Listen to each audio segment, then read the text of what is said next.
Sometimes foolishness doesn't scream, it whispers. It hides inside small phrases, casual excuses, the words we say without thinking, and yet those words expose more about a man's character than his resume ever could. Welcome back, Stoic warrior. In a world that rewards noise and arrogance, wisdom begins with awareness, with the courage to notice what makes a man look weak, impulsive, or unaware of himself. The Stoics said, "Better to remain silent and be thought a fool than to speak and remove all doubt." Because a single careless sentence can reveal what years of self-help books try to hide. An undisciplined mind. Today, we'll uncover 8 things that instantly reveal a foolish man. Not to judge others, but to sharpen our own perception, speech, and self-mastery. Let's begin. 1. I already know that. The illusion of intelligence. There's a strange kind of arrogance hiding behind these 4 words. I already know that. It slips out easily, like a casual remark, but what it really says is, I've stopped learning. A foolish man uses it to protect his ego, to hide the fear that he might not be as wise as he thinks. He builds a fortress of pride around ignorance, mistaking it for confidence. And in that moment, he doesn't just shut out other people. He shuts out growth itself. The truth is, most people don't stop learning because they run out of teachers. They stop because they believe they've already learned enough. They confuse information with understanding and experience with wisdom. The Stoics warned against this illusion thousands of years ago. Marcus Aurelius wrote, "If anyone can show me I'm mistaken, I'll gladly change. For truth is what I seek, not pride in my opinion." The wise aren't defensive when corrected, they are grateful, because to them, correction is not humiliation, it's refinement. The fool, on the other hand, would rather protect the appearance of intelligence than actually become intelligent. Think about it. How many times have you tuned someone out mid-sentence, certain you knew what they were about to say? How often have you scrolled past advice thinking, "I've heard that before," while your life still reflects the same mistakes? Knowing is easy. Doing is rare. The foolish man collects knowledge like trophies he never uses.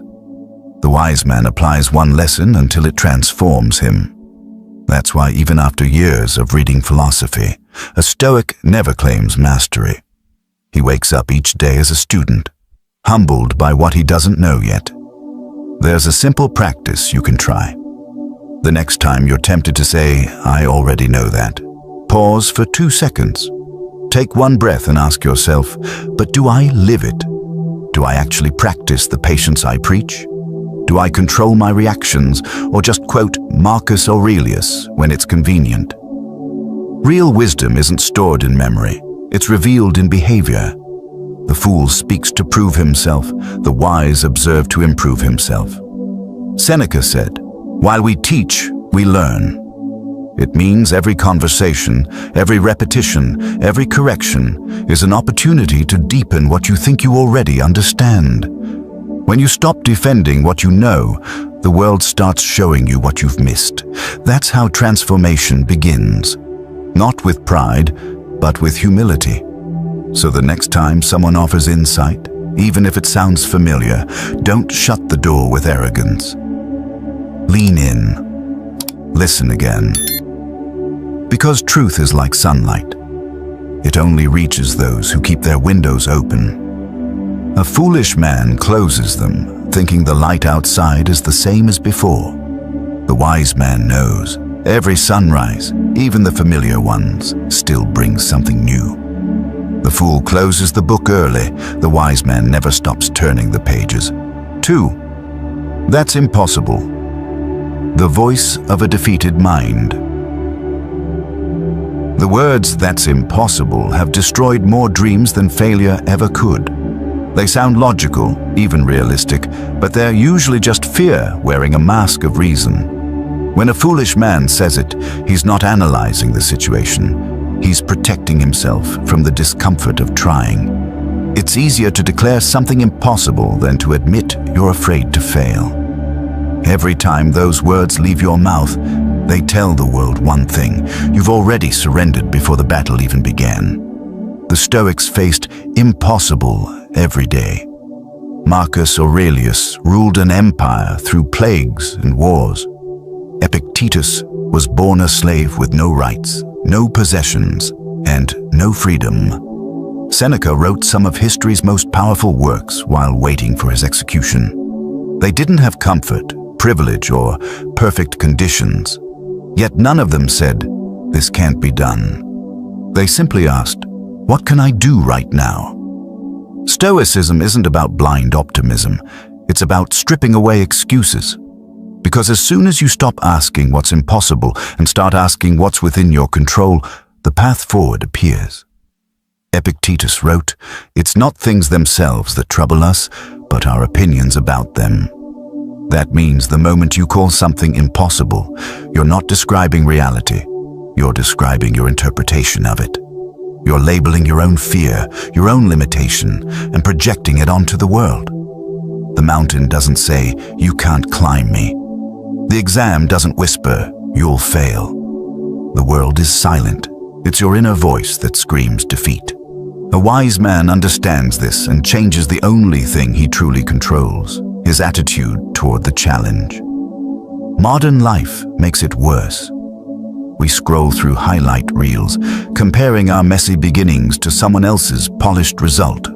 We forget that behind every success story lies years of invisible effort, doubt, and pain. So when we see something extraordinary, we instantly say, "I could never do that." But that's not truth, that's conditioning. The Stoic looks at the same mountain and sees a training ground. Marcus Aurelius said, "The impediment to action advances action. What stands in the way becomes the way." That line isn't just poetic, it's a blueprint for mental strength. Obstacles are not barriers, they are invitations to evolve. Try this. The next time your mind says, "That's impossible," don't argue with it. Breathe once and ask, what part is possible today? Maybe it's just one small step, one phone call, one paragraph, one workout. That's all momentum needs. One act of defiance against inertia. Progress doesn't come from giant leaps. It comes from refusing to stand still. Each small movement weakens the illusion of impossibility until one day you look back and realize that what you thought was a wall was only fog. A foolish man waits for perfect conditions. A wise man creates motion in chaos because he knows that progress doesn't demand certainty. It demands courage. Every action, no matter how small, is a rebellion against fear, and the moment you act, you're already closer than the man still debating why it can't be done. So when your mind whispers, "It's impossible," smile like a warrior and reply, "Then watch me." Because the wall you fear isn't blocking you, it's testing how badly you want to pass through. 3. It's not my fault. The evasion that weakens a man. Few phrases reveal weakness faster than these 4 words. It's not my fault. They sound harmless, even logical, but they rot the foundation of strength from within. The foolish man uses them as a shield to protect his pride from the sting of accountability. When something goes wrong, he points outward, to bad luck, unfair people, a broken system, anything but himself. He believes that by denying fault, he stays untouchable. But in truth, he becomes powerless. Because every time you reject responsibility, you also surrender control. You hand your life over to chance, and chance has no loyalty to anyone.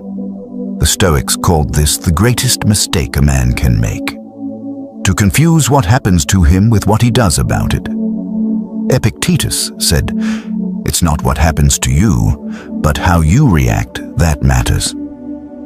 That line isn't a comforting quote. It's a commandment for warriors of the mind. Life will always deal you pain, betrayal, or loss. The foolish man asks, "Why me?" The wise man asks, "What now?" That shift, from blame to ownership, changes everything. Responsibility doesn't mean guilt, it means power. It means reclaiming the ability to respond, to decide, to act. Look around and you'll see this everywhere. The co-worker who blames the economy for his laziness, the partner who blames toxic people for their own lack of boundaries, the man who blames his parents, his boss, his past, as if life was supposed to come with perfect conditions. The truth: no one escapes hardship. But the difference between the weak and the strong is that the weak seek pity, while the strong seek perspective. The weak complain, the strong correct. Imagine two sailors in the same storm. One curses the wind, the other adjusts the sails. The storm doesn't care either way, but only one will make it home. That's Stoicism. It doesn't deny the storm, it teaches you how to steer. Every time you say, "It's not my fault," you drop the wheel. You let the storm decide your direction. A Stoic never does that. He may not control the sea, but he always controls his hands on the helm. Try this simple exercise. Whenever something goes wrong, don't ask, "Who's to blame?" Ask, "What can I do next?" Write down 3 things within your control: your reaction, your next step, your lesson. You'll notice something powerful. Clarity replaces anger. Instead of feeling like a victim, you start to feel like the author of your own story again. Responsibility feels heavy at first, but it's the weight that builds your backbone. It's the gym where character is trained. Seneca said, "No man is more miserable than the one who blames others for his own misfortunes." Because blame traps you in a cycle of helplessness. When you stop blaming, you start building. You start transforming pain into progress. The moment you own your part, even the smallest one, the world begins to respect you differently. And more importantly, you begin to respect yourself. So the next time those words rise to your lips, "It's not my fault." Stop. Take one deep breath and remind yourself. Maybe it's not your fault, but it's still your responsibility. That's how strong men think. They don't wait for rescue, they become their own. Because the moment you claim responsibility, you reclaim power. And that's where every Stoic victory begins. 4. I don't need anyone's help. The pride that builds prison walls. A foolish man believes that asking for help is a weakness. He tells himself he's self-made, self-taught, self-reliant. But beneath that pride is fear. Fear of being seen as needy, fear of losing control, fear that someone might discover he's not as strong as he pretends. So he isolates himself behind a mask of independence, mistaking loneliness for power. Yet every fortress built from ego eventually becomes a cage. Because no man grows alone, no warrior wins a battle without allies. Even Marcus Aurelius, Emperor of Rome, ruler of millions, wrote, "We are made for cooperation, like feet, like hands, like eyelids." The Stoics knew what modern men forget. Connection is not dependence. Its strength is multiplied. The foolish man says, "I don't need anyone," because he's terrified to be disappointed. He's been hurt before, betrayed before, left before, and instead of healing, he builds walls so high that even kindness can't reach him. But those walls don't protect him, they suffocate him. They keep out pain, yes, but they also keep out wisdom, love, and growth. The wise man understands that vulnerability isn't surrender, it's strategy. He doesn't ask for help because he's weak. He asks because he's focused on progress, not pride. Pride protects the ego, humility protects the mission. Look closely at every master, philosopher, athlete, soldier, artist, and you'll find mentors behind them. Seneca guided Nero before he fell to his arrogance. Epictetus guided hundreds from slavery to freedom of mind. Even Stoicism itself survived because teachers passed it to students who dared to ask, "Show me." Greatness isn't solo work. It's an orchestra of effort where each instrument strengthens the other. The fool sits in silence, trying to play every note alone, and then wonders why his song sounds hollow. In modern life, we glorify independence as if it were the highest virtue. I can handle it myself, we say, even when drowning. But real strength is knowing when to reach out before you collapse. Imagine a soldier bleeding on the battlefield who refuses aid because, "I'm fine." He doesn't look brave. He looks doomed. Stoicism isn't about rejecting help. It's about accepting help with discipline, gratitude, and intention. The wise man knows that teamwork doesn't dilute his power. It refines it. When he asks for guidance, he's not surrendering control. He's expanding perspective. Try this practice.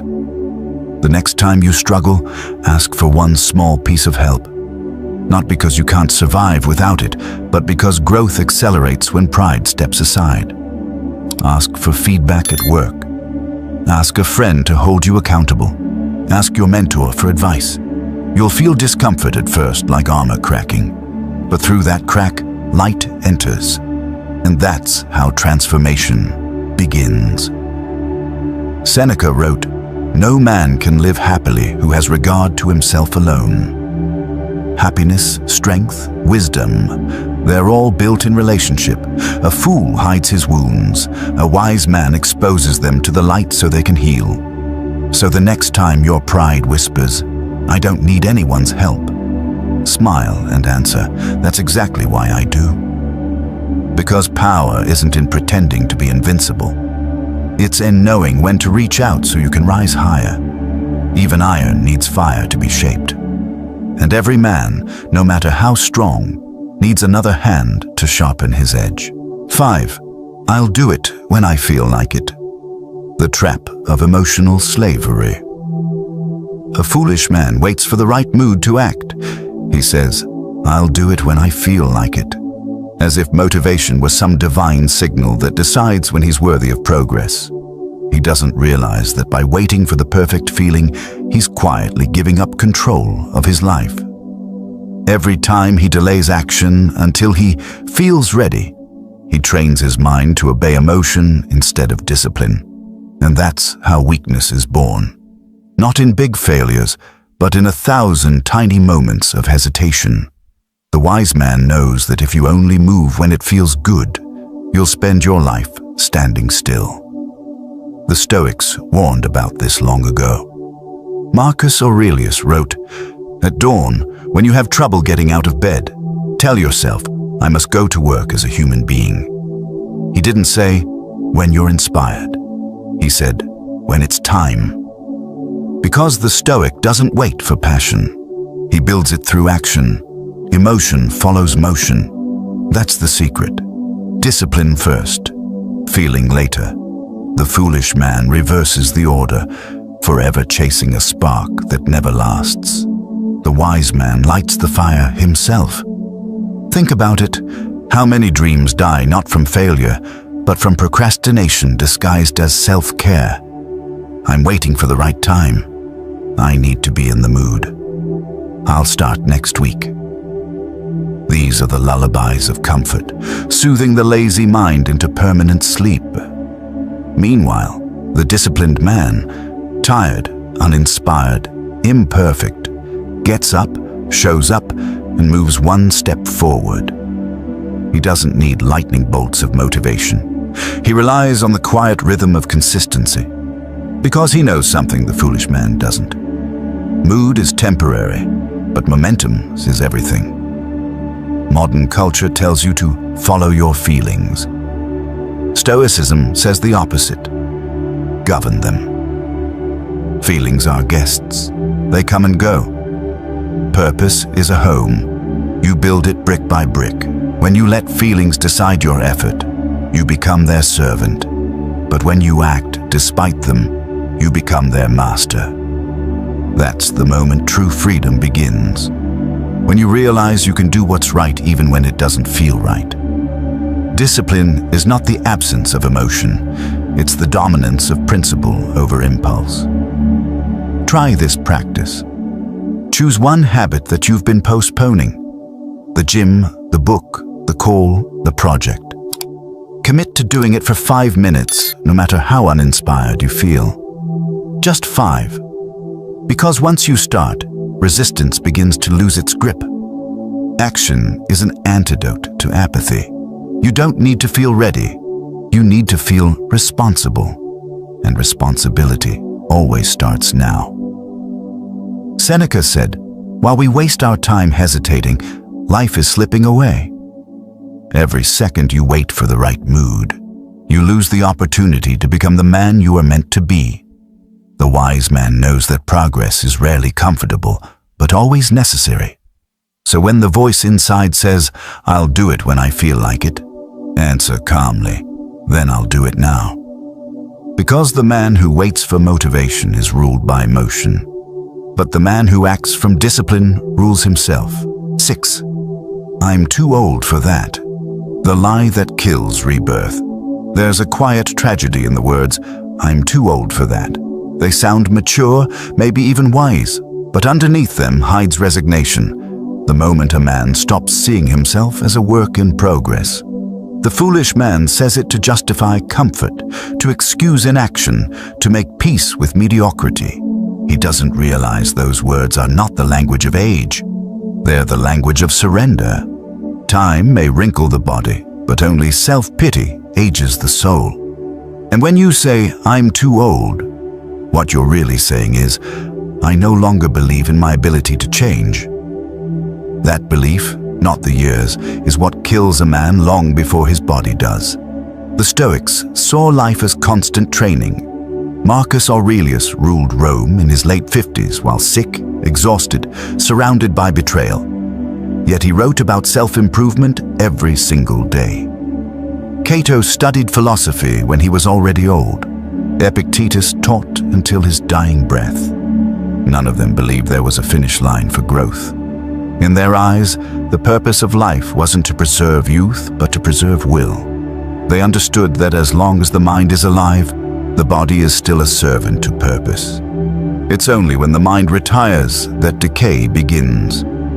Modern men have been tricked into believing that energy belongs only to the young. But age doesn't weaken you. Comfort does.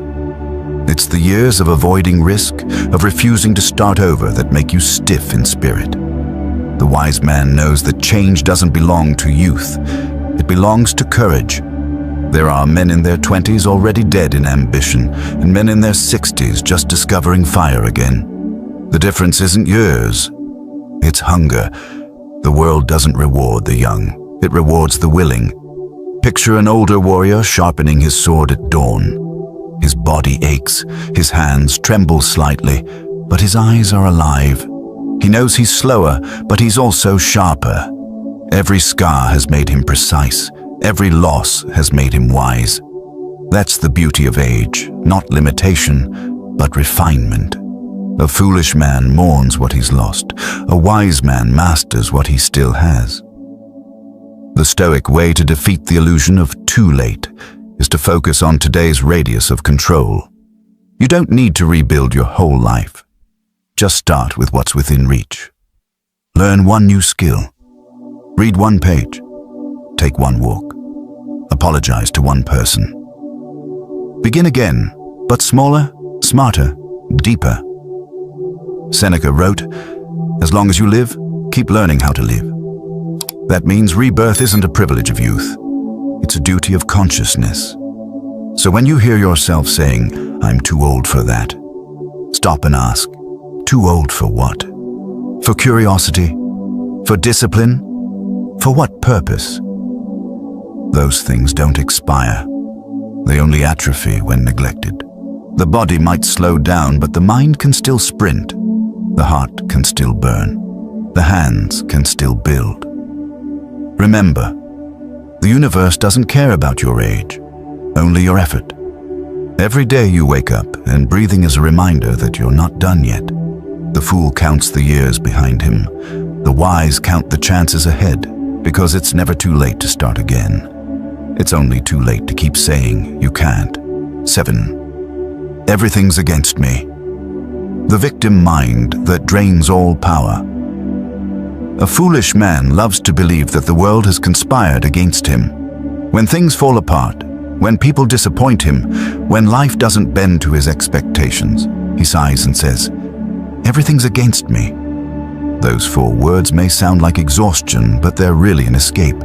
A way to avoid responsibility, to justify quitting before trying again. It's easier to see yourself as a victim of fate than as a participant in it. But the moment you do, you trade your strength for self-pity. Because the man who believes everything is against him will never stand for himself.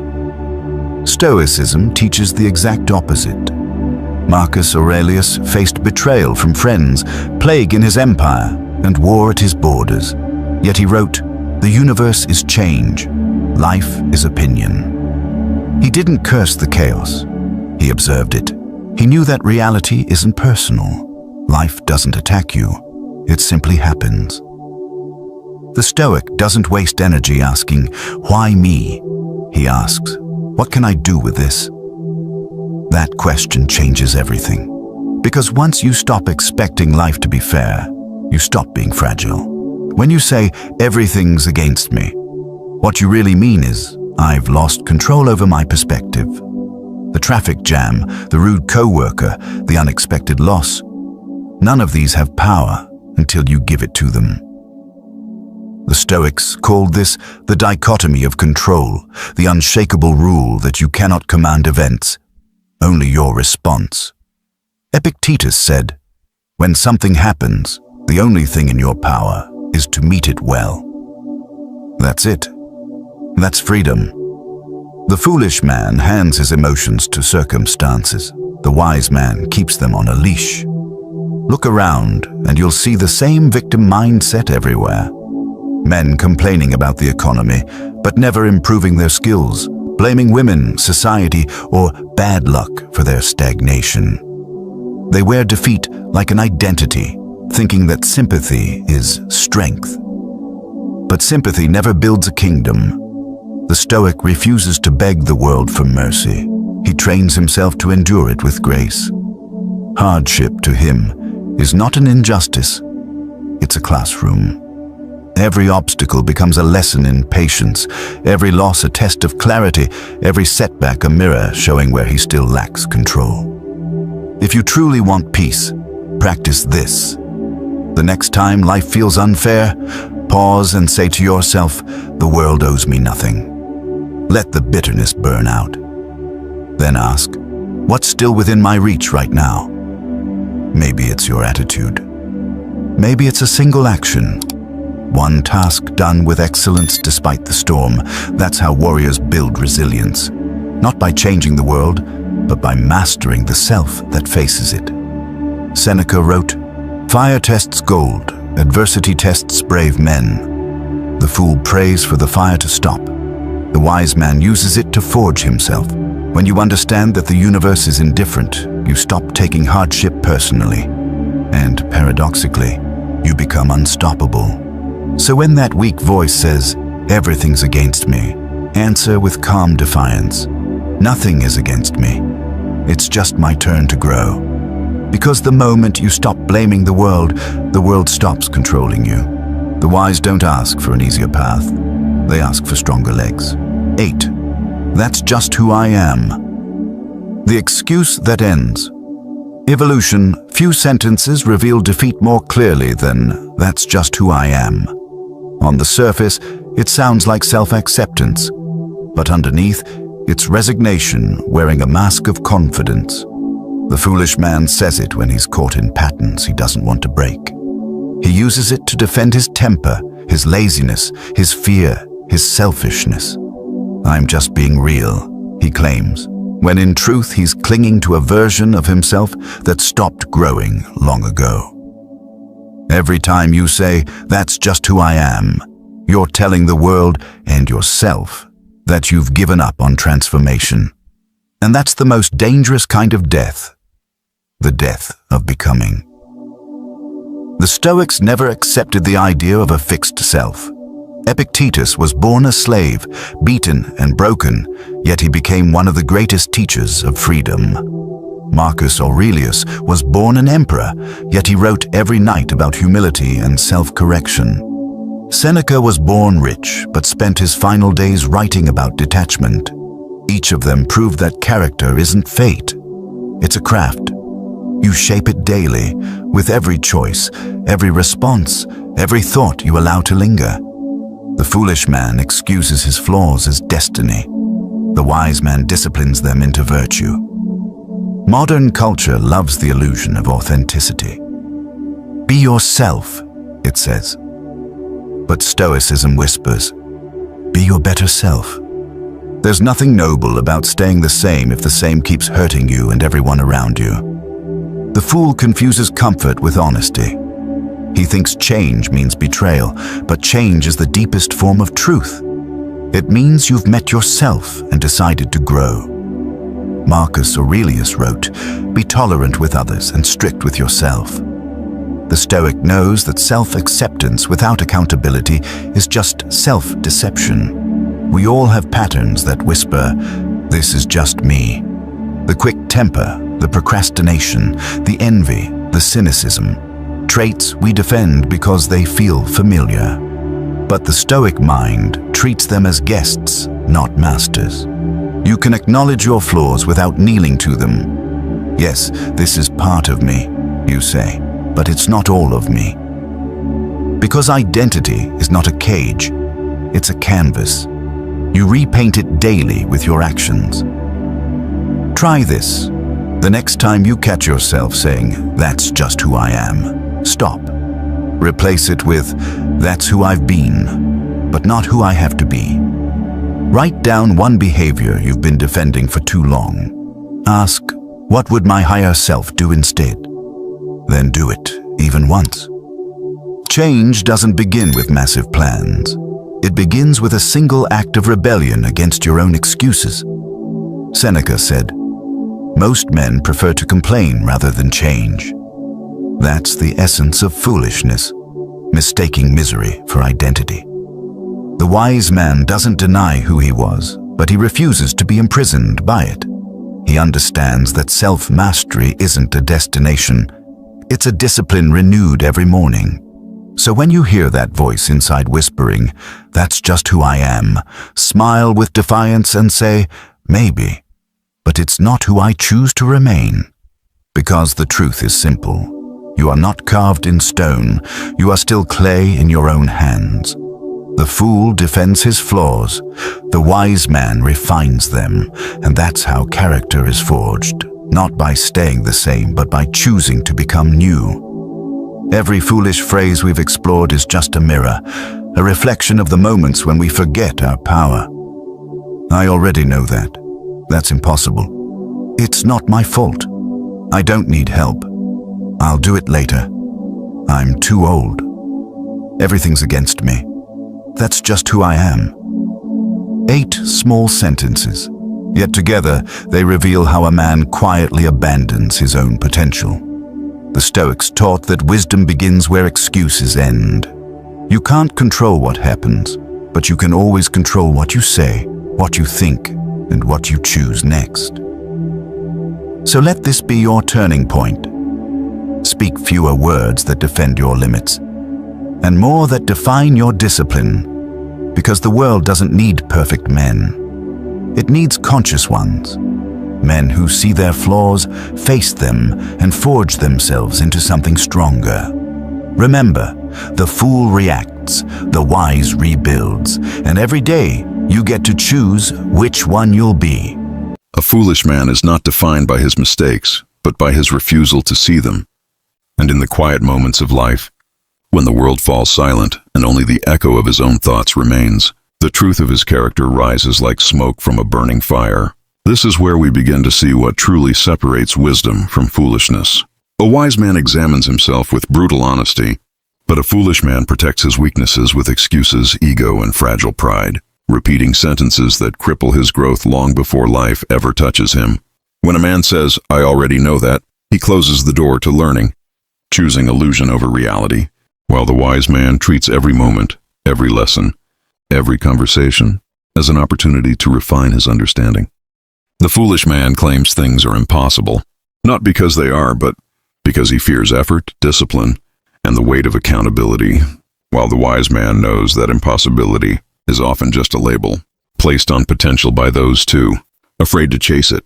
The foolish man says, "It's not my fault," rejecting responsibility, building a life made of excuses, while the wise man accepts ownership of his actions and shapes his future with intention rather than blame. The foolish man insists he doesn't need help, imprisoning himself inside walls built by ego, while the wise man understands that strength grows through collaboration, learning, and humility.